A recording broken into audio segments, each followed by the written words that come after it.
श्री शिवाय नमस्तुभ्यम। दोस्तों, आप सभी लोग जानते हैं कि 18 नवंबर 2024 को है मार्गशीर्ष महीने का पहला सोमवार। और दोस्तों, मार्गशीर्ष महीने का जो पहला सोमवार है ये भगवान शिव जी का बहुत ही ज़्यादा प्रिय दिन होता है। और इसी सोमवार के दिन आप लोगों को करना है 5 दीपक वाला उपाय। अब ये 5 दीपक वाले उपाय को करने से दोस्तों आपकी जो भी मनोकामना होगी वो मनोकामना पूर्ण होगी। साथ ही में आपके जीवन में जो भी दुख और परेशानी चल रही होगी आपकी वह दुख और परेशानी भी दूर होगी। साथ ही में आप भगवान शिव जी से जिस चीज़ की कामना करोगे आपको भगवान शिव वो चीज़ ज़रूर देंगे। ठीक है, तो आखिर इस सोमवार के दिन, इस मार्गशीर्ष महीने के पहले सोमवार के दिन मतलब 18 नवंबर के दिन आपको 5 दीपक वाला उपाय कैसे करना है वो इस वीडियो में हम आप लोगों को यहाँ पर बताने वाले हैं। देखिए, सबसे पहली चीज़ हम आपको बताते हैं कि 5 दीपक वाले उपाय को आखिर करना किसको है। तो पंडित जी ने कुछ कुछ उपाय ऐसे बताए हुए हैं जो कि कुछ समय पहले के हैं, पर दोस्तों वो उपाय अगर आप लोग आज भी करते हो ना तो भी आपको उतना ही फल मिलेगा जितना कि हमेशा मिलता है। ठीक है, तो इसलिए पंडित जी द्वारा बताया गया कोई भी उपाय कभी पुराना नहीं होता है, क्योंकि वो शिव महापुराण कथा का उपाय होता है।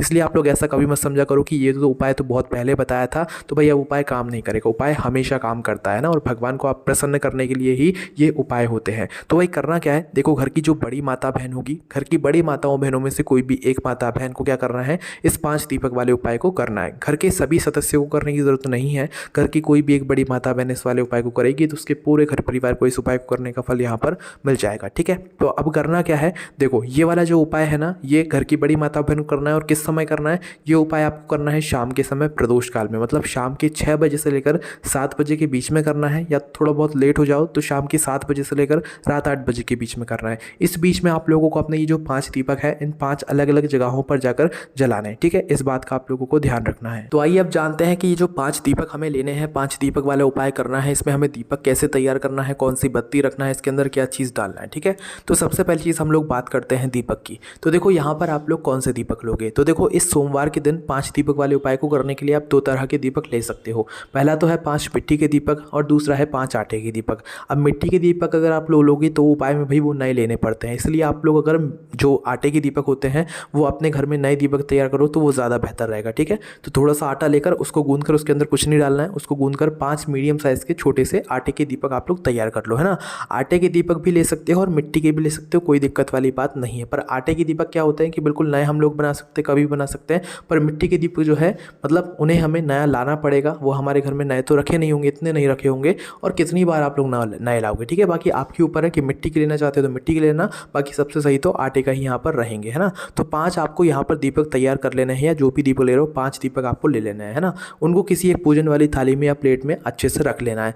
रखने के बाद अब इनके अंदर बत्ती कौन सी रखाएगी, इसके अंदर तेल कौन सा डलाएगा वो हम लोग जानते हैं। तो देखो, सबसे पहले ये जो दीपक है या ये जो उपाय है हम किसके लिए कर रहे हैं, भगवान शिव जी के लिए कर रहे हैं। और देवताओं के सामने या भगवान शिव जी को हमेशा कौन सी बत्ती का दीपक लगता है, गोल बत्ती का दीपक लगता है। तो इस उपाय में भी कौन सी बत्ती का दीपक इस्तेमाल होगा, गोल बत्ती का दीपक इस्तेमाल होगा। ठीक है, तो आपको करना क्या है, अपनी एक एक गोल बत्ती आपको क्या करना है कि अपने कितने दीपक हैं, 5 दीपक हैं, तो 5 दीपक के अंदर अपने हाथों से बनाई हुई जो गोल बत्ती है वो एक एक जो है 5 दीपकों के अंदर आप लोग रख दीजिए। ठीक है, 5 दीपकों के अंदर एक एक गोल बत्ती रखने के बाद आप लोगों को क्या करना है कि इसके अंदर क्या चीज़ डालना है। तो देखो, इसके अंदर डालना है आपको शुद्ध देसी गाय का घी। अब दोस्तों यहाँ पर अभी इस समय सबसे ज़्यादा आप लोगों के एक प्रश्न निकल कर आते हैं कि भैया शुद्ध देसी गाय का घी जो हम बोलते हैं क्या वो सभी लोग ले पाते हैं, क्या वो सभी लोगों को मिल जाता है। जी हाँ, बिल्कुल नहीं मिलता है। पर जो सही बात होती है वो हम आपको बताते हैं। पर अब वो सही बात होती तो है, पर आप वो शुद्ध देसी गाय का घी लाओगे कहाँ से, कैसे आपको मिलेगा। तो देखो, पहले तो आपको पूरी कोशिश करनी चाहिए कि अगर आप लोग मतलब कोई भी पूजा या अनुष्ठान कर रहे हो, भगवान शिव जी के लिए कोई दीपक जला रहे हो, तो उसमें शुद्ध देसी गाय का घी आप लोग डालो, या पहले से अपने घर में ऐसा शुद्ध देसी गाय का घी तैयार रखा करो जो कि आप लोगों को कभी भी एकदम से यहाँ पर काम आ सके भगवान वाले कार्यों में। ठीक है, और अगर नहीं मिल पाता है, एकदम से आप लोगों ने उपाय सुना और आप लोगों को उपाय करना है और नहीं मिल पाया, तो फिर आप लोगों को जो घी मिल जाता है शुद्ध से शुद्ध, भाई आप लोग फिर उसी घी का आप लोग इस्तेमाल कर सकते हो। ठीक है, अब यहाँ पर आपके मन में एक प्रश्न और आएगा कि भाई इस 5 दीपक वाले उपाय को करने में क्या हम तेल का उपयोग नहीं कर सकते। बिल्कुल कर सकते हो, कोई यहाँ पर मनाही नहीं है किसी भी चीज़ की, क्योंकि भगवान, अगर आप लोग कोई उपाय कर रहे हो भगवान को प्रसन्न करने के लिए तो आपको वो आपके मन का भाव देखते हैं, ये नहीं देखते हैं कि आप उनके लिए कितनी महंगी महंगी चीज़ें ला रहे हो, है ना। तो भाई भगवान शुद्ध देसी गाय के घी में यहाँ पर कोई महंगी चीज़ नहीं आती है। शुद्ध देसी गाय का घी में बस ये चीज़ होती है कि वो शुद्ध देसी गाय के दूध से बना हुआ होता है ना। तो इस वजह से दोस्तों यहाँ पर शुद्ध देसी गाय के घी का जो है प्रयोग यहाँ पर किया जाता है ना। अब यहाँ पर आप लोगों को ये बात समझ आ गई कि आप लोग इसमें शुद्ध देसी गाय का घी अगर है तो वो मुख्य रूप से डालोगे 5 दीपकों के अंदर, जितना डालना चाहो उतना डाल देना। और अगर घी नहीं है तो फिर जो भी तेल है आपके पास, मीठा मीठा तेल या जिस तेल से आप लोग दीपक वगैरह जलाते हो वो तेल जो है आप लोग इस्तेमाल कर सकते हो, है ना। तो यहाँ तक आप लोगों ने अपना काम किया। इन 5 दीपकों को सजाकर आप अपनी प्लेट के अंदर जो है रख लीजिए। अब रखने के बाद दोस्तों ये दीपक आपको तैयार कब करना है? शाम के समय, मतलब जब आप उपाय को करने के लिए जा रहे हो उसके कुछ समय पहले आपका आराम से कुछ ही समय में ये दीपक भी यहाँ पर तैयार हो जाएंगे, है ना। तो आपने 5 दीपक तैयार किए। 5 दीपक तैयार करने के बाद अभी आपको इनको जलाना नहीं है ना, जलाना नहीं है। इनको जलाना हमें कहाँ पर है? वहीं पर जाकर जलाना है जहाँ पर हम इन दीपकों को रखने वाले हैं ना। तो वही 5 दीपक अपने तैयार करके आप इन 5 दीपकों को तैयार करके पहुँच जाना। कहाँ पर? सबसे पहले जैसे ही शाम का समय होता है, शाम के 6 बजे से लेकर 7 बजे के बीच का, या शाम 7 बजे से लेकर रात 8 बजे के बीच का, उस बीच में आपको सबसे पहले इन 5 दीपकों को तैयार करके अपने घर से इन 5 दीपकों को लेकर निकलना है किसी भी भगवान शिव जी के मंदिर में, क्योंकि सबसे पहला जो स्थान है इन दीपकों में से एक दीपक जलाने का वो है भगवान शिव जी का मंदिर। कब? शाम के समय, शाम की 6 बजे से 7 बजे के बीच में। लेट हो जाओ तो शाम 7 बजे से लेकर रात 8 बजे के बीच में, है ना। तो इन दीपकों को लेकर जाओ आप लोग भगवान शिव जी के मंदिर में। यहाँ पर एक चीज़ का और ध्यान रखना कि इन दीपकों को जो जलाने के लिए आप लोग माचिस लेकर जाओगे वो अपने घर की अपनी माचिस लेकर जाना, मंदिर की माचिस या किसी से माचिस मत लेना, वरना आपके इस उपाय को करने का फल उस व्यक्ति को भी यहाँ पर मिल जाएगा, ठीक है। तो इसलिए अपने घर से अपनी माचिस लेकर जाना, क्योंकि ये दीपक जो है हम घर से जलाकर नहीं लेकर जाएंगे, हम वहीं पर जाकर जलाएंगे जहाँ पर हम इन दीपकों को रखने वाले हैं ना। तो जैसे शिव जी के मंदिर पहुँचते हो तो अपने 5 दीपकों में से कोई भी एक दीपक जला लेना। उस एक दीपक को जलाकर उस दीपक को उठाकर आप चाहो तो भगवान शिव जी की उस दीपक से आरती भी कर सकते हो 5-7 बार। उसके बाद या तो सादे से ही जो है आप उस दीपक को शिवलिंग के पास में रख सकते हो। यहाँ पर एक चीज़ और आती है कि शिवलिंग के इतना पास उस दीपक को मत रखना कि भगवान शिव जी को आँच लगे या परेशानी हो, ठीक है। थोड़ा सा दूरी बनाकर आप लोग उस दीपक को रख दीजिएगा। अब दीपक को रखने के बाद अब आपको क्या करना है कि भाई भगवान से प्रार्थना करना है और अपनी मनोकामना बोलना है ना। दीपक को रखने के बाद, पहले दीपक को रखने के बाद मनोकामना ज़रूर बोलना है, या जिस चीज़ के लिए, जिस काम के लिए आप अपना उपाय कर रहे हो, आपको अपनी वह मनोकामना या काम जो है भगवान शिव जी से आप लोगों को बोल देना है। बोलने के बाद भगवान को धूप देकर वहाँ से उठ जाना है, और उठने के बाद अपने बाकी जो 4 दीपक हैं उनको लेकर आ जाना है, ठीक है। अब शिव जी के मंदिर पहला दीपक लगाने के बाद आपको दूसरा दीपक लगाने के लिए जाना है किसी भी बड़े वाले बेलपत्र के पेड़ के नीचे, जो कि भगवान शिव जी का प्रिय वृक्ष होता है ना। तो बेलपत्र के पेड़ के नीचे पहुंचिएगा, वहाँ पर भी बैठिएगा आसन लगाकर या जैसे भी बैठना चाहें।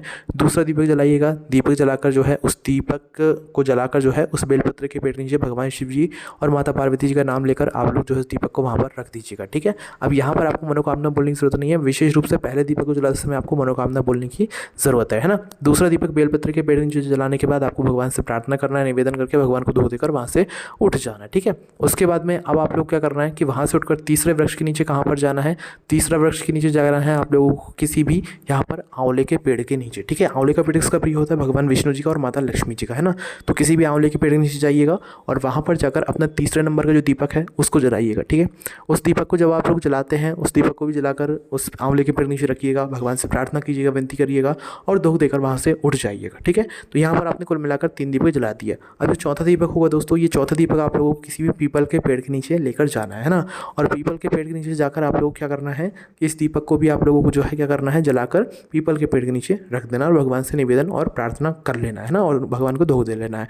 धो देने के बाद वहाँ से उठ जाना है, और उठने के बाद अब आप लोगों को क्या करना है कि सीधा अपना 5वें नंबर का जो आखिरी नंबर का जो दीपक है, ये जो बचा हुआ है, इसको लेकर सीधा अपने घर पर आ जाना है, क्योंकि अब जो आखिरी नंबर के दीपक लगेगा ये आपके ही घर के मुख्य द्वार पर लगेगा, ठीक है। जिस तरीके से आप लोगों को याद होगा पशुपतिनाथ व्रत में आप लोग क्या करते हो, आखिरी नंबर के दीपक को अपने घर पर आकर मुख्य द्वार पर मेन गेट पर आकर लगाते हो, उसी तरीके से ये 5वें नंबर का जो दीपक है इसको भी आप लोगों को घर के मेन गेट पर लगाना है। अब घर के मेन गेट पर जब आप लोग आओगे तो इसको दीपक को जलाए बिना आपको अपने घर के अंदर प्रवेश नहीं करना है। सीधा अपने घर के मेन गेट पर आप आकर खड़े हुए, अब बाहर से देखने पर जो आपका सीधा हाथ पड़े, मतलब राइट हैंड साइड पड़े, उस राइट हैंड साइड की चौखट पर या द्वारे पर आप लोग क्या करना है, द्वार पर अपने 5वें नंबर का जो दीपक है उसको जलाना है, और जलाने के बाद अपने उस मेन गेट पर राइट हैंड साइड पर सीधे हाथ की तरफ रख देना है। देखो एक मनोकामना आपने कब बोली थी? पहले दीपक को जलाते समय। अब एक मनोकामना आप कब बोलोगे? अपने 5वें दीपक को जलाते समय ना, मतलब जो आप अपने घर के मेन गेट पर जला रहे हो। मनोकामना अलग अलग नहीं बोलना है, मनोकामना एक ही बोलना है। जो आपने पहले दीपक को जलाते समय बोली थी वही मनोकामना यहाँ पर भी बोलना है। अगर चाहो तो बोल सकते हो, अन्यथा सिर्फ पहले दीपक को जलाते समय आपको अपनी मनोकामना तो ज़रूर बोलना है,